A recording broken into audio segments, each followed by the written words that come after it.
Bien, seguimos con las dimensiones. En este caso vamos a hablar sobre la dimensión pedagógico-didáctica. Y acá, en esta parte del libro, van a ver que hay un apartado de este capítulo que va a dar como algunas herramientas para la intervención del equipo directivo en cuanto a esta dimensión. Eso no nos interesa tanto que lo trabajemos. Sí, obviamente lo pueden leer, pero no hay problema. No es necesario que lo sepan, porque más que nada son como pautas para la observación y para la mejora de esta dimensión. Pero sí, para rescatar de este apartado, vamos a trabajar algunas cuestiones importantes que las autoras mencionan sobre la dimensión pedagógico-didáctica, que, bueno, justamente es la dimensión que le da sentido a la institución educativa. Como habíamos hablado en la clase anterior, todas las instituciones tienen un rol, un objetivo en la sociedad y justamente en el caso de la escuela, de las instituciones educativas, es, a grandes rasgos, esto podríamos discutirlo un poco también, es la de brindar enseñanza y asegurar aprendizajes, ¿sí? Yo creo que es un poco más complejo que eso y también implica la tarea de educar. Educar es bueno, un poco no, es más complejo hablar de educación que hablar de enseñanza. Eh, Cuando hablamos de educación hay un componente social y cultural muy importante y la enseñanza está vinculada más a la enseñanza de contenidos. Eh, la educación, o sea, la enseñanza está dentro de la educación, eh, pero acá en estos términos las autoras hablan de enseñanza como la enseñanza académica, digamos, y aprendizajes académicos también. Es un poco para mí más complejo, acá las autoras lo simplifican bastante, pero creo que las instituciones educativas tienen una función mucho más compleja que esta, eh, pero digamos es la función principal que tiene la escuela, ¿no? La de enseñar y asegurar que esas enseñanzas sean aprendidas. Entonces, la función de enseñar y asegurar los aprendizajes es la que distingue a las instituciones educativas del resto de las instituciones de la sociedad. Eh, las, si hablamos entonces de enseñanzas y aprendizajes, tenemos que hablar de un concepto clave que son las prácticas educativas. Entonces, en este sentido, las prácticas educativas o prácticas pedagógicas se entienden como aquellas mediante las cuales los docentes facilitan, organizan y aseguran el vínculo entre los alumnos y el conocimiento, es decir, lo que se conoce como transposición didáctica.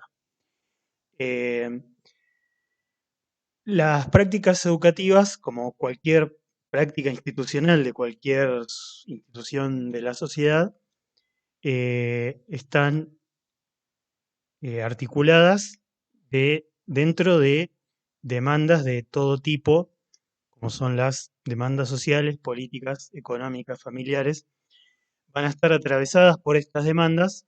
Entonces aparece la palabra mágica que siempre usamos, que es las prácticas educativas son complejas, ¿sí? Son complejas por esto, porque deben articular todas estas demandas que vienen de la social, ¿sí? Las presiones que hay desde la sociedad para que se trabajen determinados contenidos, aptitudes, habilidades, desde las demandas de las políticas educativas, ¿sí? Que nos marcan qué es lo que tenemos que enseñar, de qué manera, en qué momentos, ¿sí?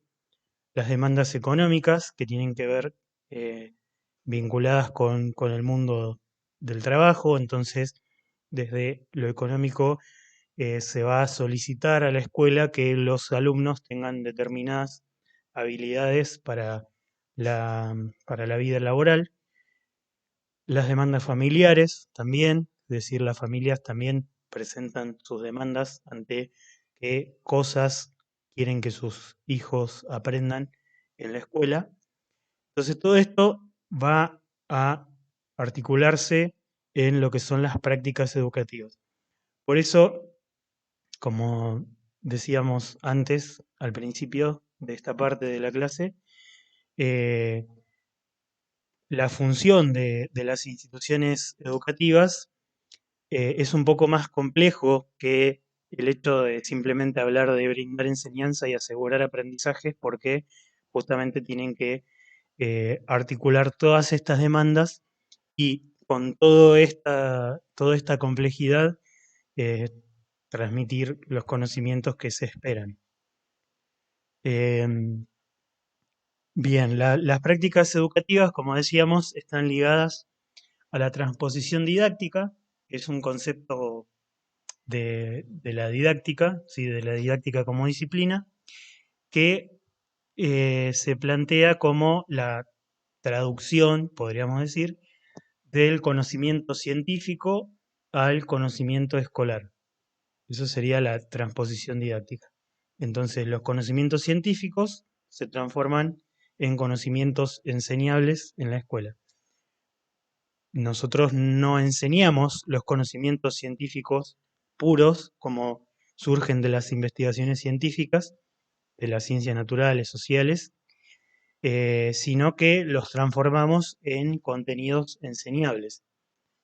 Y esos contenidos enseñables o contenidos escolares son los que luego se traducen en lo que es el currículum.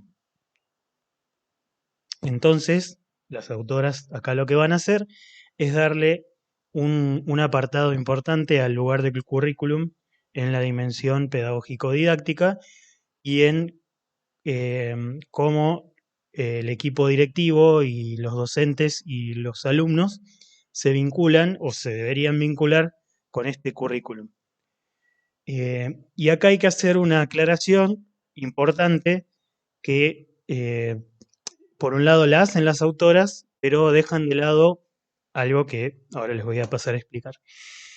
Primero tenemos el currículum prescripto, que es el documento legal, digamos que es el documento que ustedes pueden buscar eh, en internet y lo van a encontrar como diseño curricular de la provincia de Santa Cruz, en nuestro caso, que es el que nos marca el camino a seguir en cuanto a qué contenidos enseñar, de qué forma enseñarlo y cómo evaluarlo. Ese sería en dos frases explicado el currículum prescripto. Entonces, ese currículum prescripto es una herramienta de trabajo para tanto para directivos como para docentes, ya que los docentes toman de ahí los insumos, o deberían tomar de ahí los insumos para formular y diseñar sus clases. Pero, y acá hacen una aclaración las autoras, si bien el currículum es una herramienta interesante para analizar, el trabajo que debe hacer el equipo directivo y los docentes debe ser sobre el currículum real, es decir, el que efectivamente ocurre. Y en este sentido, para diferenciar el real del prescripto, tenemos que entender que el prescripto es el documento y el real es el que, digamos, lo que el docente traduce de ese currículum prescripto y lo lleva a cabo dentro del aula. Ese currículum real es lo que realmente los docentes enseñan dentro del aula. Entonces, la dimensión pedagógico-didáctica no puede, el rol, digamos, del equipo de conducción dentro de la dimensión pedagógico-didáctica no puede obviar ni el currículum prescripto, pero tampoco el currículum real y trabajar sobre el real para, como vimos antes, ¿sí? La tarea de supervisión del equipo directivo para evaluar y asesorar y mejorar la calidad de la enseñanza y de los aprendizajes. Y acá aparece, en realidad no aparece, que les decía antes, hay algo que obvian las autoras, es el currículum oculto, que es un concepto que no toman las autoras, pero que sí es importante tenerlo en cuenta, porque también es enseñanza que se produce en la realidad, pero que no está explicitada en ningún lado. El currículum real, nosotros podemos llegar a encontrar indicios de ese currículum real en las planificaciones, por ejemplo, pero no podemos encontrar indicios escritos del currículum oculto. En ese currículum oculto nosotros vamos a encontrar las actitudes, los valores que transmiten los docentes y también los directivos de forma inconsciente, ¿sí?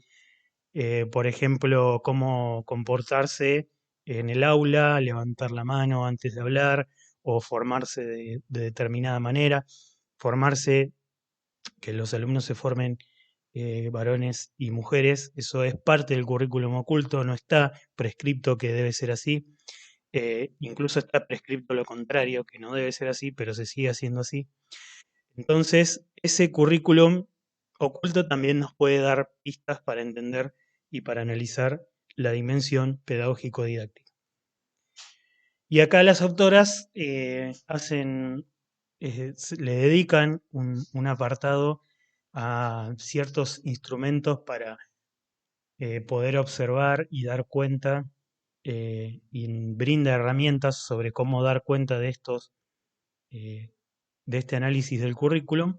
Esa parte la vamos a dejar de lado un poco y pasamos a el último apartado de este capítulo, que es el de evaluación, eh, donde es importante destacar que la evaluación no la ven solamente desde la evaluación de los aprendizajes, es decir, que no es solo pedagógica la evaluación, sino que también implica a todas las dimensiones la evaluación, o sea, la evaluación de las decisiones que se toman, por ejemplo, de los equipos de trabajo, de, del personal, ¿sí? O sea, la evaluación atraviesa todas las dimensiones de la institución.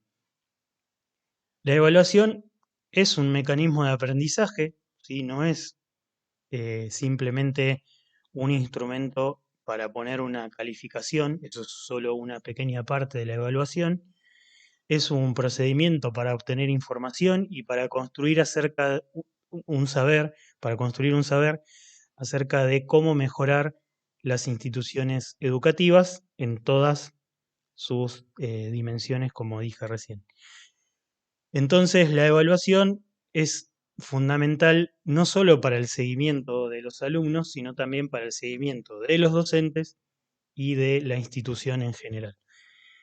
Bien, y con eso terminamos esta parte de la clase. Quedan las otras dos dimensiones que la van a trabajar con la profe Cecilia en la clase que viene. Los invito y las invito a que puedan leer estas dos primeras partes del texto para poder ampliar lo que trabajamos en esta clase teórica. Así que nos vemos la próxima. Chau, chau.